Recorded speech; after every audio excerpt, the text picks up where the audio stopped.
The Lunaverse by Rainbow Double Dash. Episode 12.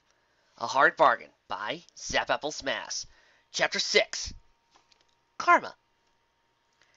Trixie was awoken up by a slap across the face. Ow! When she regained her senses, she saw Raindrop standing over her. Is this really the time to be napping? I wasn't napping. Ditzy punched me. Why do you ponies keep hitting me? Because you deserve it sometimes. Trixie glared at the weather pony. What are you doing here? Well, I was at the school in case there had been a fire. I saw you and Ditzy leave in such a hurry, so I couldn't find Dinky anywhere on the school grounds. I started to get worried. Raindrops explained. I decided to do some checking, and on the way here, I ran into Silverscript, who explained to me what was going on. Could we focus on finding Ditzy? Trixie turned her head to see Silverscript, still carrying the L&T bat. You were supposed to keep her safe. I tried, but then... Trixie's punch-strong brain finally got up to speed. We've got to get to the train station right now! Ditzy arrived at the train station to find Parley waiting for her. Punctual as always, Parley said smugly. Glad to see you haven't let this race at the fence change that. Ditzy just glared at Parley as the two boarded the train. Well, isn't this nice? Parley commented. It looks like we're getting a car all to ourselves. What a pleasant turn of events. Ditzy scanned the empty train car. Where's Dinky? Again with that? Honestly, you're like a broken record. I told you. My associates have found an alternative means of transport for her, so she'll be waiting for us at Manehattan. Parley pat on the nearby seat. My advice to you is to get comfy and enjoy not having to worry about your little brat for a while. Something snapped at Ditzy's brain. She picked up her suitcase and threw it through a nearby window, sending shattered glass everywhere. Parley looked at the green mare in dismay. What do you think that's going to prove? Instead of answering, Ditzy pounced, grabbing hold of Parley, then flew straight out of the opening she had created. Ditzy flew higher and higher, dragging the screaming Parley along with her. She finally found a lone cloud to stand on and dangled Parley over the edge of his tail. Let me go! Let me go! Parley paused for a moment as he reassessed his way to Simpson. Don't let me go! Don't let me go! Where is Dinky? Ditzy's speech was slightly muffled because she was hanging on the tail with her mouth, as she was still surprisingly clear. Parley's screaming soon died down into a panic and muttering as he tried very hard not to look down. Look, I know I'm not your favorite pony right now, but if you kill me, my boss! Your boss will keep Dinky alive so long as they think they can use her to get to me. If you die, it'll just be considered collateral damage, so long as I'm on that train when it leaves. You won't kill me. You're the element of kindness. Kindness has its limits, Ditzy answered, and I've reached mine. The stallions was starting to sweat. Look, we're both reasonable ponies. Get me down and I'll tell you where to find Dinky! No, you tell me where to find Dinky, and then I'll think about letting you down. You drive a hard bargain. The ground is harder. Alright! Alright! The thing is, I don't know actually where Dinky is. My jaw is getting tired. To prove it, Dinky loosened her grip to Parley's tail. It's the truth! I swear! Parley was on the verge of tears. Volanta was in charge of getting Dinky to Manehattan. I never thought to ask him how he was planning to get her there. Well, sucks to be you. Parley started to plummet when Ditzy let go. Flamo! Here we go! Parley's descent started to slow down and came to a complete stop, inches from the ground. He risked a glance and saw that Ditzy had grabbed his tail again. She then dropped him to the ground, but he was too scared to move. Palermo was supposed to be following you. He and Palata scheme everything together. Find him, and he can tell you where Palata went with Dinky. Ditzy stared down at Parley for a moment longer, before feeling satisfied that Stallion had told her everything. She then clocked him in the jaw with her right hoof, knocking him out. Oh, sure. Now you decide to actually start punching the bad guys! Ditzy turned to see Trixie, Raindrops, and Silverscript approaching. What are you doing here? What are we doing here? Trixie repeated in disbelief. You punched me in the face, and that's all you had to say? What do you think we're doing here? Raindrops silenced Trixie with a nod. We've came to help you and Dinky. She then paused when she noticed what Parley was unconscious. Seems we're a little late for that. No time. Ditzy said. I've got to find one of the goons that were here with him. You mean we've got to find him, Trixie interjected. Look, I know knocking me out was your way of stopping me from getting hurt, but the best shot we have at saving Dinky is if we work together. She then crouched to cover her head. What are you doing? Protecting my vitals in case he hits me again. You're right, Ditzy admitted. The first thing we need to do is tie up this guy. Raindrops idly poked the unconscious stallion. Any pony got some rope? Here you go. Pinkie Pie appeared, holding a ball of rope. I have rope hidden all across Ponyfield in case Rope and Mercy sees. Pinkie Pie? Trixie cast into Pinkie Pie. What are you doing here? I'm only gagging a pointless cameo. See ya! As the other three watched Pinkie bounce off, Trixie used her magic to tie up Parley. You know, speaking of Pinkie, Silverscript spoke casually.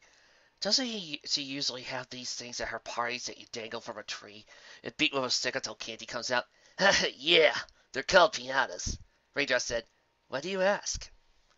Silverscript eyed a nearby tree, casually rode his hoof over L&T. Oh, no reason. That's extremely tempting, but not helpful. Trixie turned back to Ditzy. You said something about a goon? Yeah, he was supposed to be following me. Parley said he would know where Dinky was. The only one of those crooks that we've seen so far was this one. Silverscript gave Parley a kick. Think something happened to him? Something died. The four turned to see Caramel make himself known to them. He's big, red, and now some pony won't get mad. Caramel?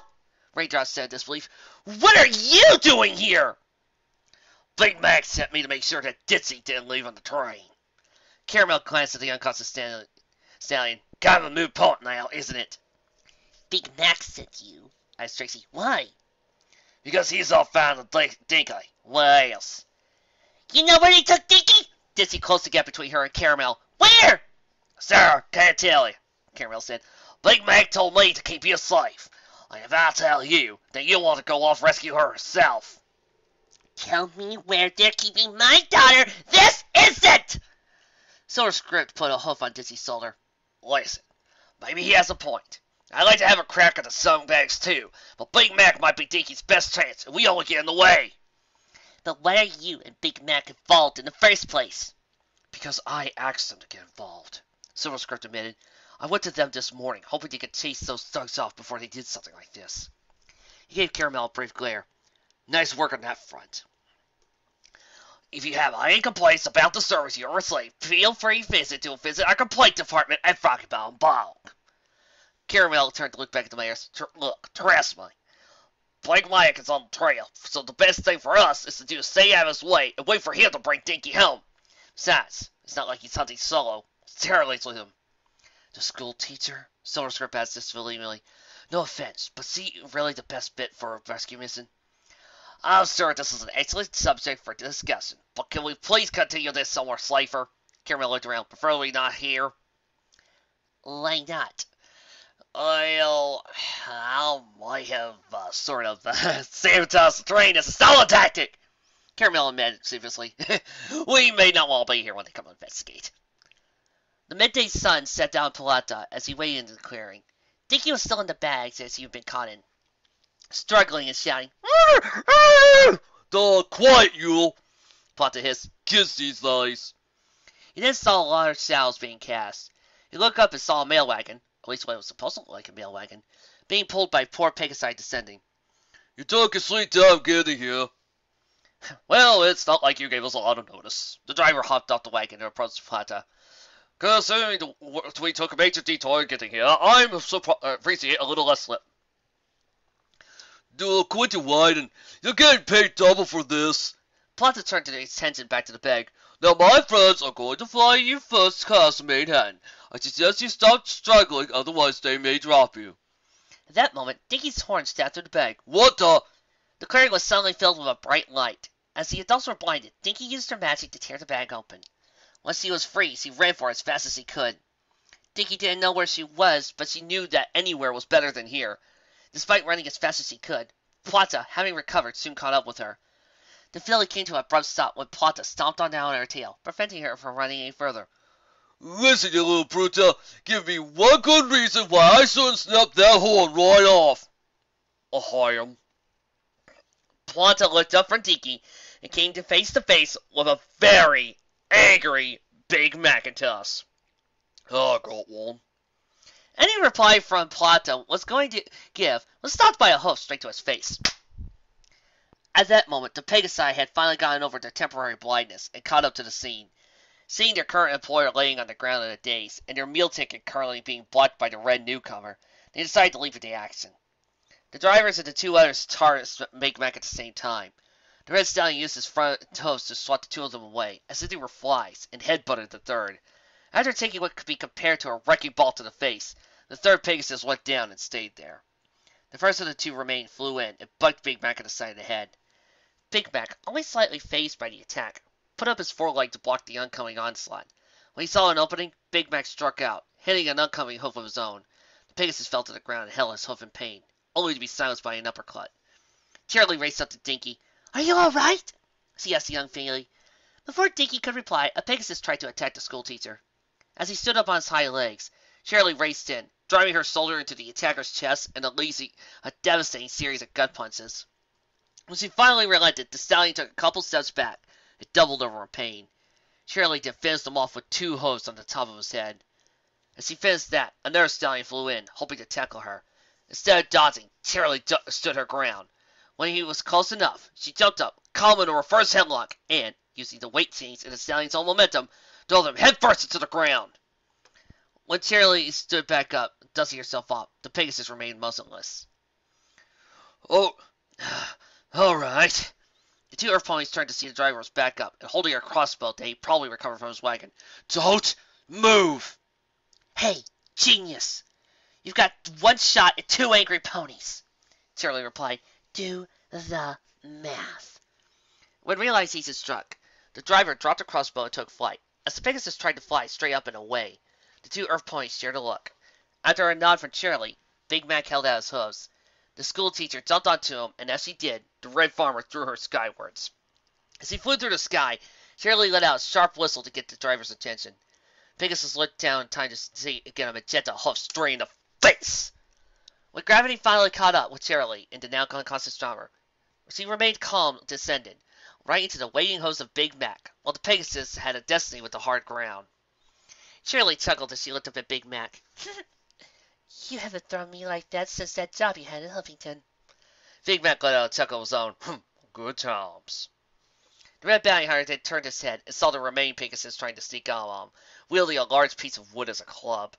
When the Pegasus saw that he had been caught out, and the annoyed looks Big Mac and Charlie were giving him, he let out a nervous chuckle, then promptly used the piece of wood to knock himself out. Big Mac rolled his eyes as he put Charlie down and saw that Plata was trying to crawl away. The farmer stopped Plata's retreat by stepping on the gray stallion's tail. When the Manehattan knight looked up at Big Mac in fear, the farmer offered 8 words of explanation for his actions. "You'll attack the school and falling out the filly." Next thing Plata knew, he was being held up by Big Mac. And he wondered what the point of this was, until he saw Charlie approach, fire burning in her eyes. "I'm going to make you regret being anywhere near my students!" With no means of escape, Plata could only look in horror as Charlie reared her hoofs to deliver harsh justice, repeatedly. Then she stopped when both she and Big Mac remembered that Dinky was watching this. Though not releasing Plata, the two earth ponies turned to Dinky. For a brief moment, the three just looked at each other. "Violence is bad," Charlie said in a weak attempt not to be a bad example for the young filly. "Yes, I know," Dinky replied before turning her back to him and covering her ears with her hoofs. "Let me know when you're finished." Chapter 7. Desserts. Things were quiet at the representative house as the group waited for Big Mac's return. They were in the lounge, Trixie on the couch, practicing card tricks to calm herself, while levitating an ice pack against the side of her face. Silver Script and Raindrops were busy finding a good place to leave to gag the restrained Parley. Caramel was watching the door, while Ditzy was pacing back and forth. "It's taking too long," the Grey Mare said. "He should have been back by now." "He hasn't been that long," Caramel said. "Trust me, Blake Mike has everything under control. Most likely he's already on his way back." "How can we be so sure?" Ditzy demanded. "Because I know Blake Mike. The stallion's unstoppable even when he's in a good mood. But these things have managed to get on his bad side, Caramel said reassuringly. The only thing we need to worry about is Big Mac leaving enough of those scumbags for questioning. Thwack! Woof! Everybody turned to see Parley dangling from the ceiling like a piano, while Silverscript stood there with the L&T bat.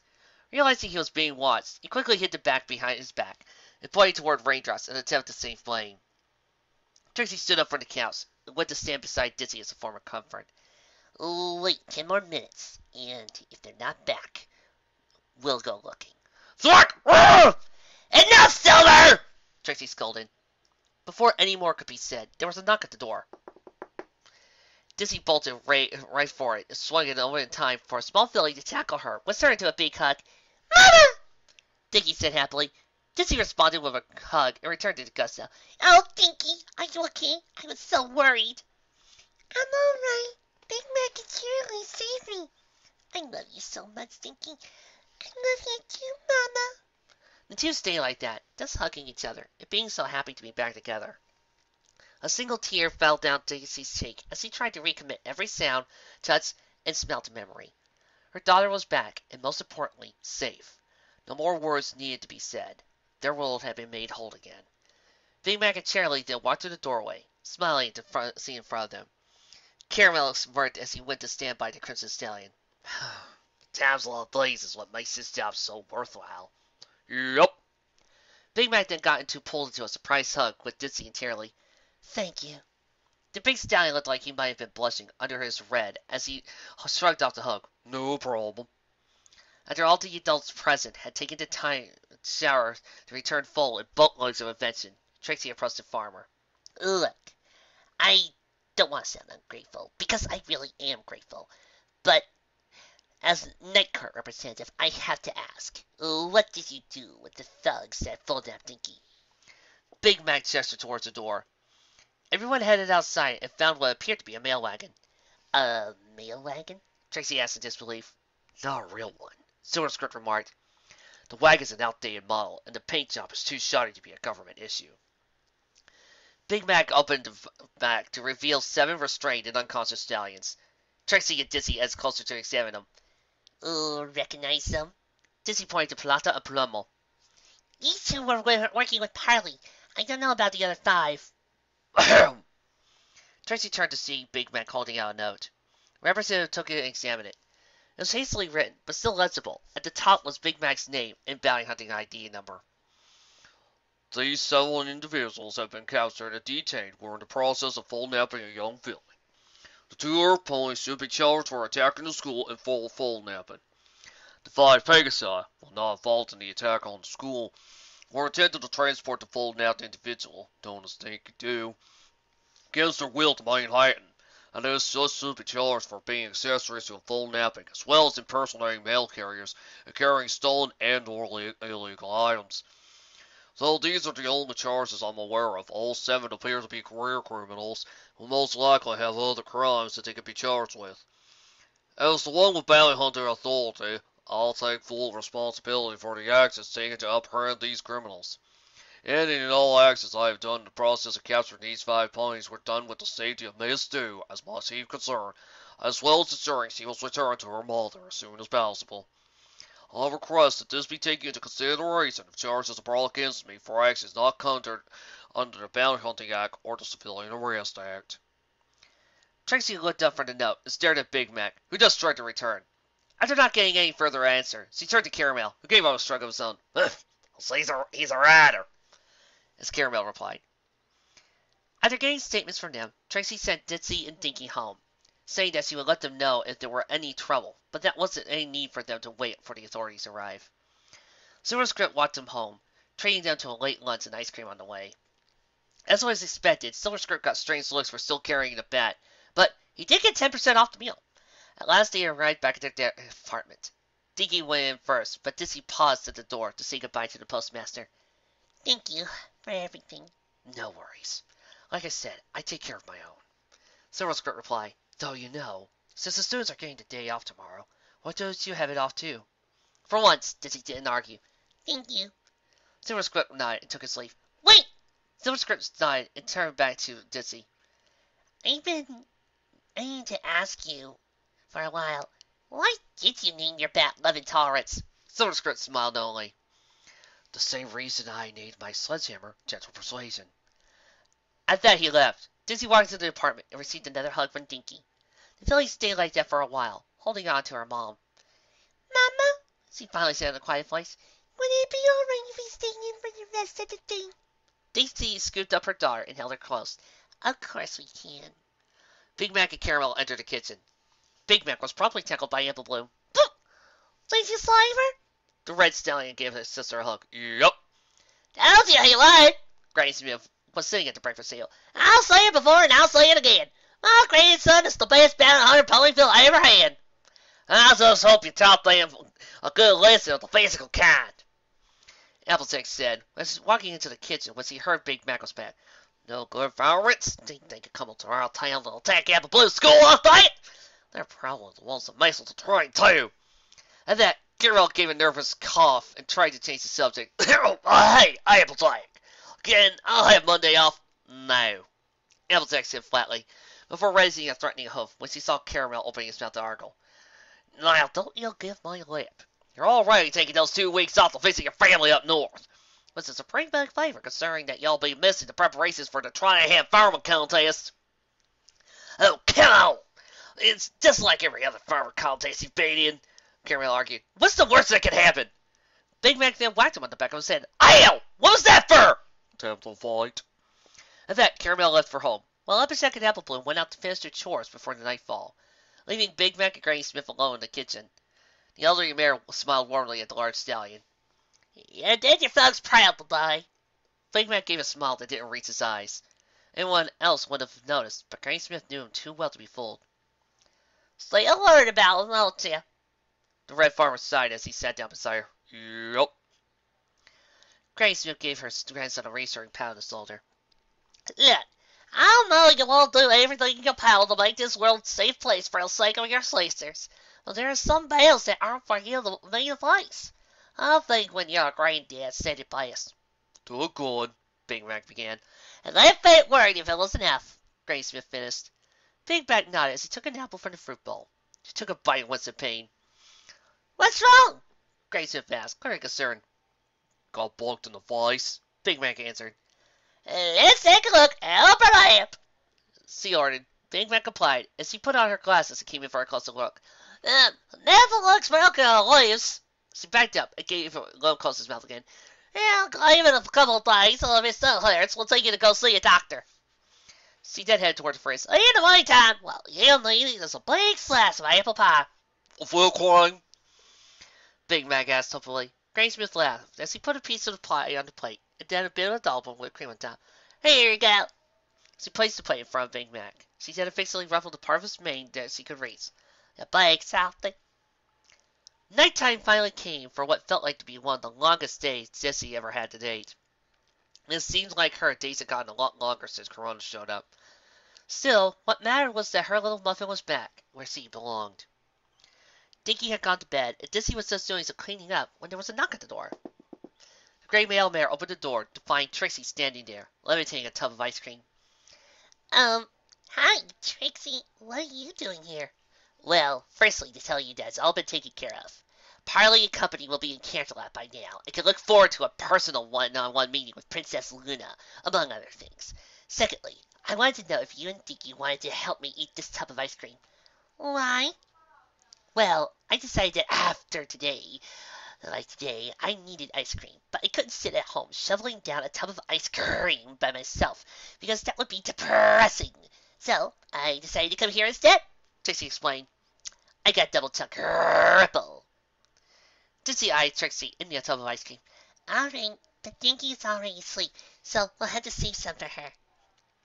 After filling up a big bowl full and leaving it in the freezer for Dinky, the two mares crashed on the sofa with 2 spoons and started to drink in. So, how's Dinky doing?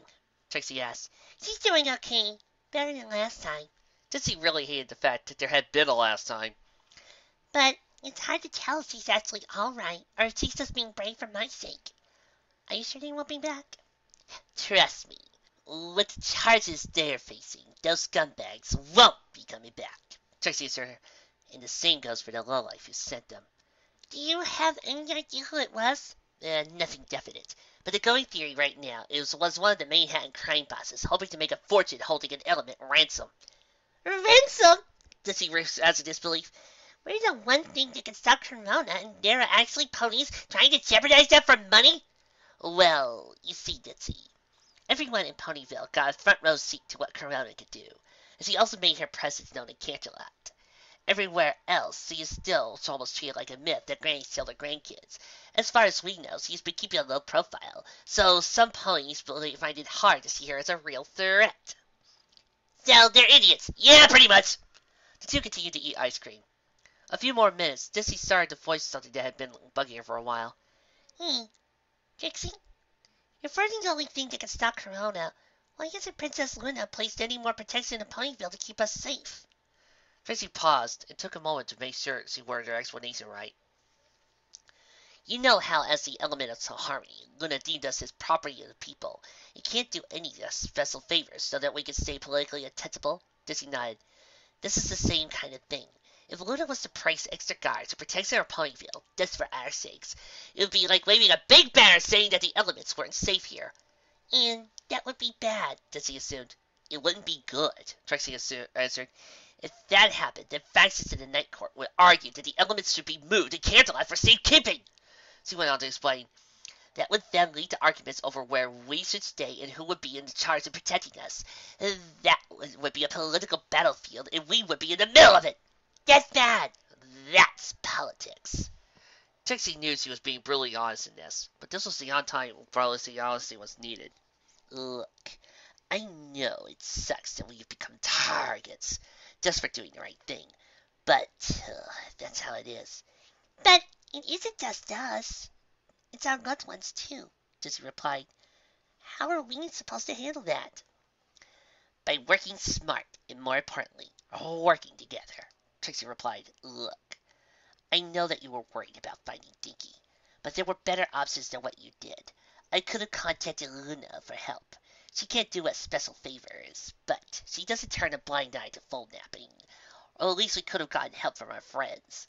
But instead of being able to do any of that, I was stuck chasing after you, trying to make sure you didn't get hurt, and was knocked out for my troubles. Trixie looked at Ditzy sternly. We got lucky today. As in, sweet Luna, I wish Ponyville had a lottery so I could buy a ticket lucky. But we can't afford to rely on some luck, and we can't afford to fly off the handle. Ditzy went down to the ground. I'm sorry. Dinky realized he may have done a good job at getting her point across. It's all right. The important thing is we got both you and Dinky right back. No, it's all right. Not all right, Ditzy shot back. You were trying to help and I punched you. Then I completely lost it at the train station. Come on.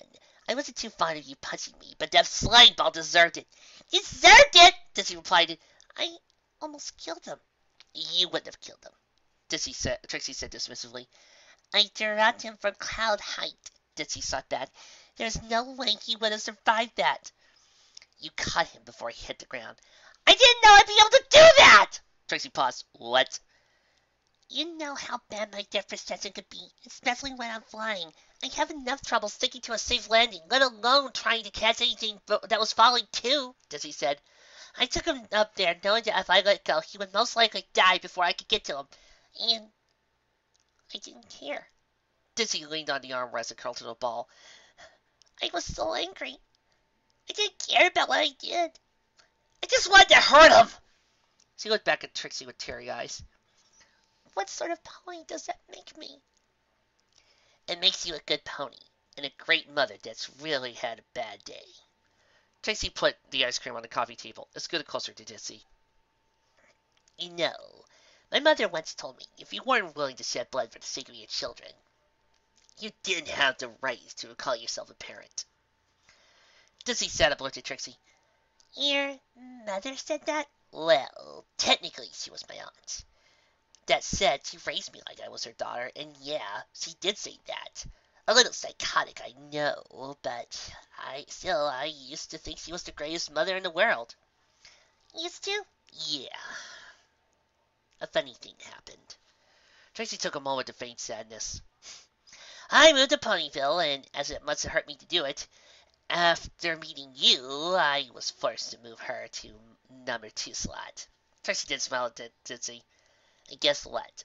The rankings still haven't changed. Next thing Trixie knew, Ditzy was giving her a big hug. I'm lucky to have a friend like you, she whispered. I'm the one who's lucky, Trixie whispered back. Don't let anyone tell you differently. Finally, the two disengaged from the hug. So, how about we get back to the ice cream? Trixie suggested. Okay, but first, Ditzy stood up and pulled Trixie to her host. I want you to hit me. What? I hit you, so it's only fair you hit me back, Ditzy explained. Ditzy, this is the playground. You said you're sorry, so let's leave it at that. No, I won't feel right about this until you hit me. I'm not going to hit you. Hit me! I don't see what this... Hit me! Ow! You okay, Trixie? No! I'm not okay! Trixie snapped as he cussed her hoof in pain. You're the one that got hit! Ow! Why am I the one that's hurting? Maybe you didn't do it right? Ditzy suggested. Want to try again? No, I do not want to try again! I want to go back to doing a thing that wasn't causing me pain! Trixie sat back on the couch, scooped up a big spoonful of ice cream, and stuck it in her mouth. She then clenched her teeth in agony as she experienced a massive brain freeze. Why do I even bother? Chapter 8. And now for something completely different. The next day, Big Mac was manning the stall. It was a slow day, so it was just him. Hi. Big Mac turned to see Trixie standing there. Are you free to talk? Big Mac looked left and right to check for potential customers. When he saw none, he replied with a, Yup. A representative pulled out a check. I wanted to give you this. Big Mac took the check and inspected it. It was the usual government-approved check that bounty hunters received when they brought in a bounty. Turns out, the leader of the Pegasi you took down had a bounty on his head for some smuggling charges. Trixie explained. The government decided to give a retroactive bounties for Plata and Palermo due to the serious nature of their crimes. Big Mac looked down at the figure again. While it wasn't the biggest payout he received for a hunt, it was certainly more than what he was expecting. He looked back up. He saw Trixie pull out a bag of vets. There was also a retroactive bounty for Parley, Trixie explained. Now, I know you didn't catch Parley, but civilians can't collect bounties, so I sort of told for the authorities you caught him. Big Mac raised an eyebrow, wondering where she was going with this. Though that means this money technically belongs to you, I was hoping to give it to Ditzy since he was the one who caught him. Big Mac nodded in understanding. Sure. Gratefully, Trixie put the money away. She was about to say goodbye and walk away when something stopped her. She turned back to the farmer and prepared herself to do something that was never fun to do. Big Macintosh, I just wanted to say, I'm sorry for accusing you. Trixie took a deep breath. It wasn't right of me to assume that you were up to something, and maybe if I hadn't been so focused on trying to prove you were trouble, I might have been able to stop those monsters before they took Dinky. Big Mac personally doubted that, but didn't know the situation well enough to judge. Apology accepted. Trixie smiled gratefully, happy for that, once in a while, and a apology was enough. Still, there was something else. Look, I know this might seem like I'm taking a step backwards, but I'm still curious. Why let Cherry know about a job offer that potentially leaves your sister's school in the lurch? Big Mac shrugged. She's my friend. So that's all it ever was? Trixie asked. You letting a friend know about a greater career opportunity? Yup. He then gave a kind smile, much to the disbelief Trixie was giving him. Not everything's a conspiracy. Trixie sighed. Guess not. But when you deal with the night court as much as I do, it starts to feel that way. Bug that. Big Mac said plainly with a shake of his head. Hey! We're not all that bad! The stallion shrugged. Maybe not. He then smiled again, placed a juicy red apple on the counter in front of Trixie. On the house. Thanks. Trixie said gratefully as she took the apple. As Trixie turned and started to walk off, she ran to the apple bowl. Will you pay for the apple? It was a few days after the incident with the stallions from Manehattan. For the most part, things in Ponyville returned to the way it had been. Even the school's back to normal, with the exception of Charlie having instigated drills in case of something like this ever happened again. Big Mac and Caramel returned most of their energy to being spent on apple farming, with some exceptions. Trixie still wasn't sure that she understood the Red Farmer, but she made peace with it knowing she had other things to worry about. Trixie still hadn't received word about whom it was that had sent Parley's crew, but seeing it was someone in Manehattan was out of her reach anyway.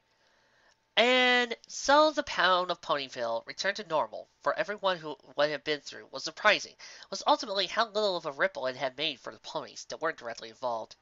It seemed that the constant threat living on the edge of Everfree Forest meant that the general population had learned to get quickly on with their lives, no matter what disaster occurred. Tracy still wasn't sure this was a sign of a town possessing great fortitude and a drive to move forward, or if it showed a collective self-delusion. Either way, the longer Tracy stayed in Ponyville, the easier she found to get on with life as well. Whatever happened was going to happen, but so long as she had friends and belief in herself and a bottle of bourbon that was at least halfway full, there was nothing she couldn't face. Though, her morning ritual did help as well. Oh! I get to sing a Queen song. Zap Apple Smash, thank you so much for this. People, I love my hobby. Are you gonna take me home tonight? Oh, down beside that red firelight. Are you gonna let it all hang out? That bottom as you make the rocket will go round. Everybody, provide a beat. Tracy stepped out of the shower and started to tell herself off to the beat of the tune in her head. I was just a skinny lad, never knew good from bad, but I knew life from before I left my nursery. Left alone with big fat Fanny, she was such a naughty nanny. Hey, big lady, you made a bad coat out of me. She did a quick whip around and came face to face with Dixie. Hi, Trixie, the mailman said tearfully. Oh, hi, Ditzy. Did you have another parcel for me? No, I just really like this song. So do I, Ditzy. So do I. Tracy stared at the mailman before a mischievous smile developed on her face. Well, in that case, the next verse is yours. At this, Tracy started air strumming her air guitar. Ditsy tapped her hoof, swayed her hips, and made sure that she had the beat. Then, as she let loose. I've been singing with my band across the water, across the land. I've seen every blue-eyed foozy on the way. Hey! But with their beauty and their style, what kind of smooth after a while? Take me to them lovely ladies every time. Come on! Trixie said as she and Ditzy began to sing the chorus together. Oh, won't you take me home tonight? Oh, down beside your red firelight. Oh, give it all you got. That bottom mares, you make the rocking wheel go round. Fat bottom mares, you make the rocking wheel go round. As they finished the chorus, Pokey appeared between the two mares and started singing the next verse. Now I've got muggins on the hose, I've got stiffness in my bones. Ain't no beauty queens in this locality, I tell ya. Oh, but I still get my pleasure, still got my greatest treasure. Hey, big lady, you done made a bad coat out of me. Ditzy and Tracy were too wrapped up in the song to care about the intrusion, and soon the three were singing the last chorus. Oh, I know you're gonna take me home tonight, please. Oh, down beside that red firelight.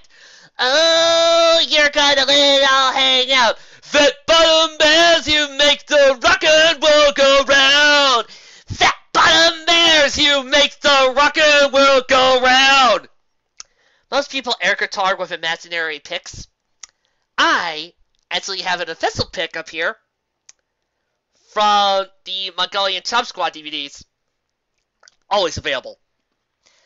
At the end of the song, there was silence that quickly turned awkward. Pokey was the first to break it with a cough, then speaking.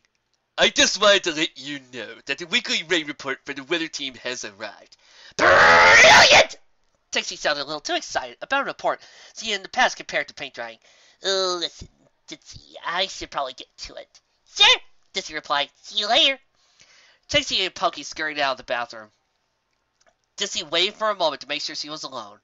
Then she stood up on her hind legs, using her wings to keep balance, and raised her hoof in triumph. Thank you, Ponyville! Now, I have been told that this is a bonus chapter, and I have permission to decide whether or not I'm going to read it. Well, this is my show, and in case you haven't guessed from the past few chapters, I really love to sing, even if I'm not good at it. So, yes, I'm going to do it. Bonus chapter! Encore performance! I hope you enjoy. Such a feeling's coming over me. There is wonder in most everything I see. Not a cloud in the sky, got the sun in my eyes, and I won't be surprised if it's a dream. Ditzy and Dinky were in the shower, happily singing while working on getting each other clean. Well, it's more Ditzy trying to get Dinky clean, but the young filly insisted on helping her mama get clean too. Everything I want the world to be is now coming true, especially for me. And the reason is clear, it's because you are here. You're the nearest thing to paradise I've seen. The next part was Dinky's favorite. I'm on top of the world looking down on creation, and the only explanation I can find is the love I've ever found since you've been around. You must put me on the top of the world. What followed was the final rinse to get all the soap up. Dinky said proudly, All clean. Dizzy looked thoughtfully at her daughter. Actually, I think you missed a spot, right? He then pointed towards Dinky's left cheek and blew a raspberry into it, causing Dinky to burst out laughing. There. All clean. You keep saying you've got something for me, something you call love, but confess you've been messing where you shouldn't have been messing, and now someone else is getting all your best. These hooves are made for walking, and that's just what they'll do. One of these days, these hooves are gonna walk all over you. You keep lying when you ought to be truthing, and you keep losing when you ought to not bet. You keep shaming when you ought to be shaming, and now what's right is right, but you ain't been right yet. These hooves are made for walking, and that's just what they'll do. One of these days, these hooves are gonna walk all over you. Shirley opened the bathroom door, feeling refreshed and ready to take whatever the day could throw at her. Are you ready, Hooves? Shirley said. Start walking! The teacher took a couple of confident steps forward before tripping on a loose piece of carpet. Having no way to stop forward momentum, Shirley pressed off the tip hoof and, through some miracle, did a forward flip before landing on her back hooves. Ugh, not bad. Barry Muntz commented. I give it a 6.8. Shirley jumped a bit when she saw her sister. What are you doing here? Dizzy processed what Barry Muntz had said. What do you mean 6.8? That was a single hoof dismount with a forward flip and two hooves landing to a fist. That's at least an 8! I'm sorry, sis, but the dismount was sloppy. Barry Muntz replied before starting to walk off. Don't feel bad. It's deceptively difficult to move off that pole perfectly.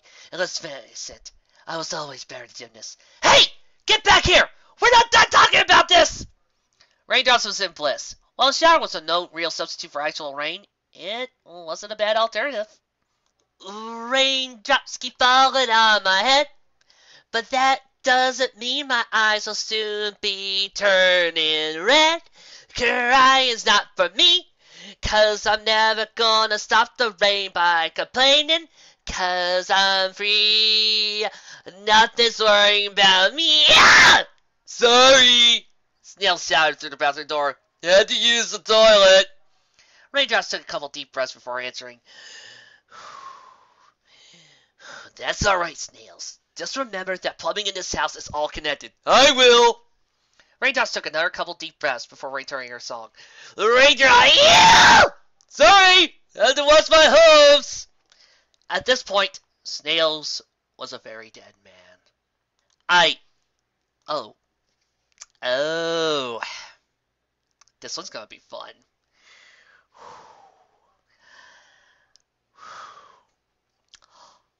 I'm the very model of a modern Mason Senator. I've information visible animal and mineral. I know the Dukes of Henderson and I know the flights historical, but counterfactual and older categorical.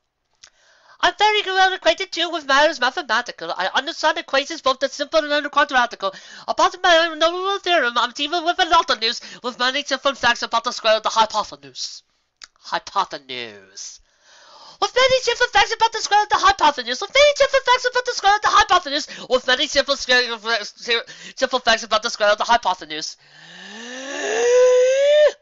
I'm very good at integral and advanced calculus. I know the scientific names of things in calculus. The short and analysis of vegetable, animal, and mineral. I'm the very model of Mason Senator. Caritas stepped out of the shower and braced herself against the sink as he took in several deep breaths. Must get slower shower song. I'm not nothing special. In fact, I'm a bit of a bore. If I tell a joke, you've probably heard it before. But I've had a talent, a wonderful way. How everyone listens when I start to play. I'm so grateful and proud. All I want to do is sing it out loud. So I say thank you for the music, the songs I'm singing. Thanks for all the joy that they're bringing. Who can live without it? I ask in all honesty. What would life be without a song or dance? What are we? So I say thank you for the music, for giving it to me. Being satisfied with her level of cleanliness, Lyra turned off the shower and levitated a towel over herself. Once she was dry, she stepped out of the shower and came face to face with Bonbon, who was wearing a mischievous grin and looking at Lyra as if she was her next meal. What? Let's make music together. Bonbon closed the distance with a seductive saunter. Let's make sweet harmony. She then made a quick circle around Lyra before brushing up hard beside her. Oh, let's make music together, baby. Bonbon's tail managed to somehow bust against the inside of Lyra's hind leg.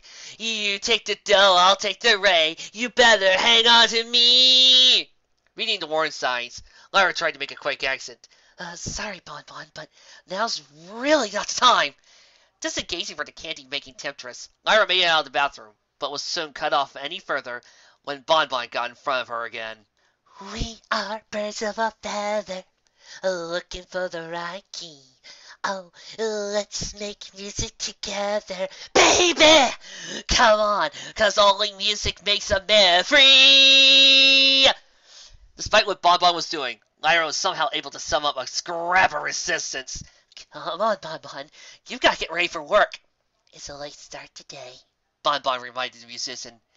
Realization hit Lyra like a ton of bricks. At which point, she lifted her mare friend into an intimate tango hold and picked up the tune herself. Gonna make a beautiful song. Sing along, gonna make that natural beat. Make it sweet when the music's deep down on you.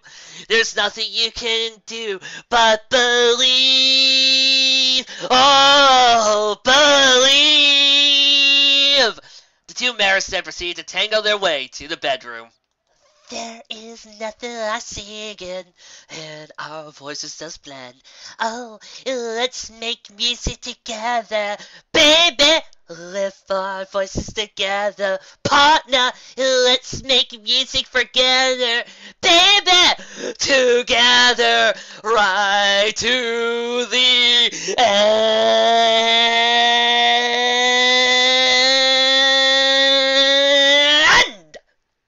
God, I love all dogs go to heaven.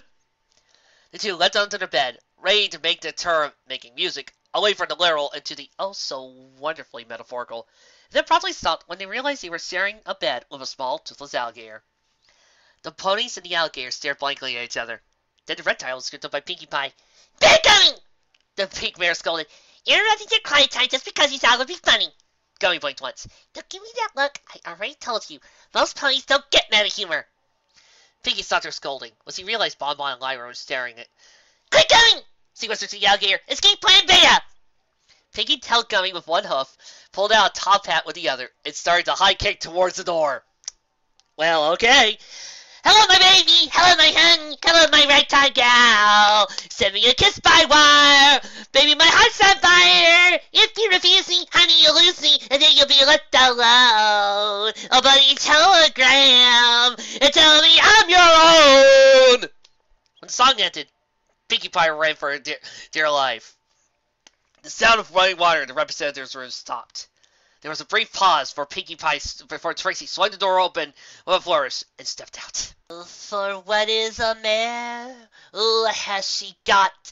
If not herself, then she has not to say the things she truly feels, and not the words of one who kneels. The record shows I took the blows and did it my way. The showmare caught an incoming bouquet of flowers, giving a show of gratitude. Yes, it was my way. Bravo! Bravo! Ditzy said, heavily clapping her hose on the ground in applause. Thank you. Next time you get the bouquet, Trixie replied. Didn't realize you did flowers deliveries too. Only if they came from out of town, Ditzy explained. Fair enough. Trixie replied before softly looking at the bouquet. I wonder who sent it. After briefly inspecting the bouquet, Trixie found a note attached. Dear Trixie, always thinking of you. Love, Hexnode. Trajectory was walking past the representative's home when a bouquet of flowers unexpectedly collided with his head. He looked around, but saw no one of his culprit. His mind then went to what, to him at least, was the most logical conclusion. He looked up at the sun. So! You finally acknowledged me as a threat! Despite the sun not replying, the burly unicorn developed a look of satisfaction. Well, the first hit goes to you, my flaming adversary! But prepare for retaliation! He then ran off to get his catapult. Kill the ingredients!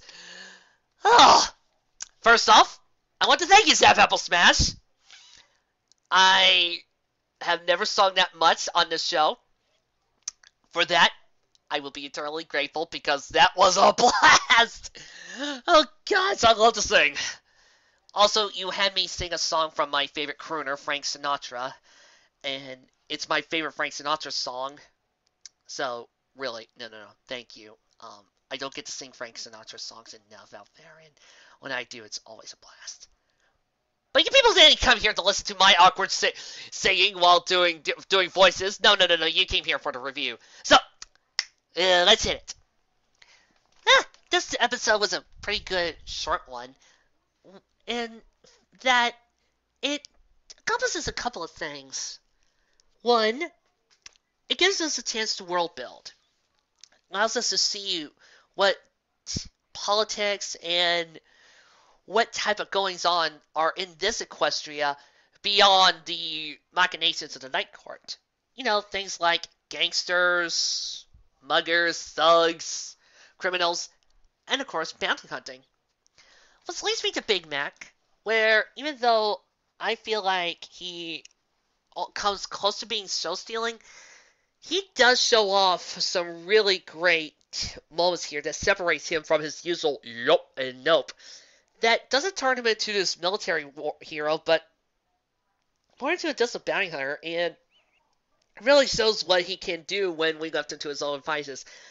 I do love it when we have a badass Big Mac, and of course, that's one of the many reasons why I love Big Mac. I love Fallout Equestria.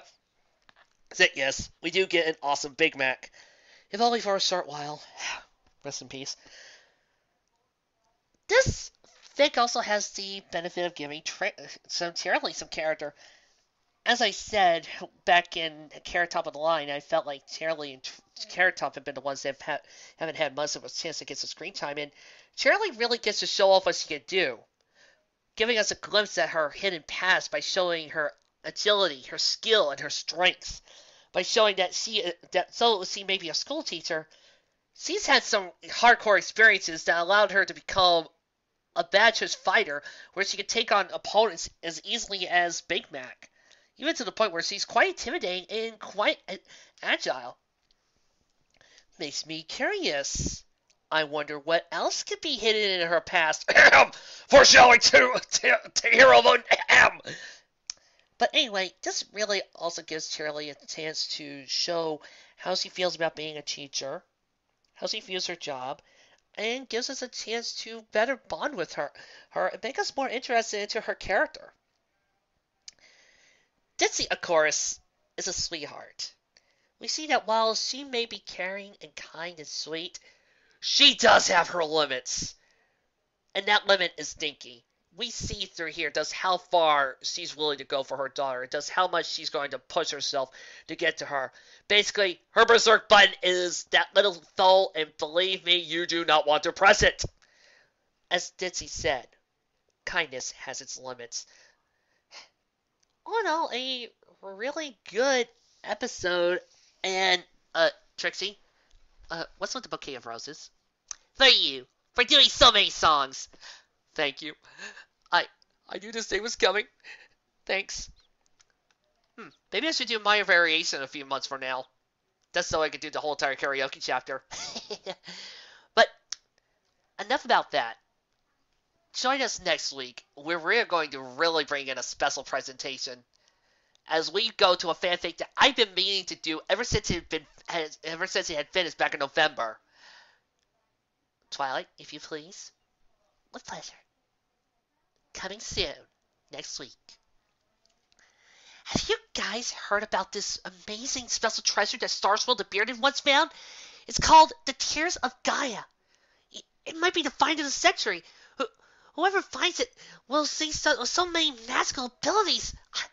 I can't wait to find it. Will you guys join me? Well, shucks, Sugar Cube. You don't have to ask me twice. I'm sure he's sure Big Mac and Apple can handle it far while gone.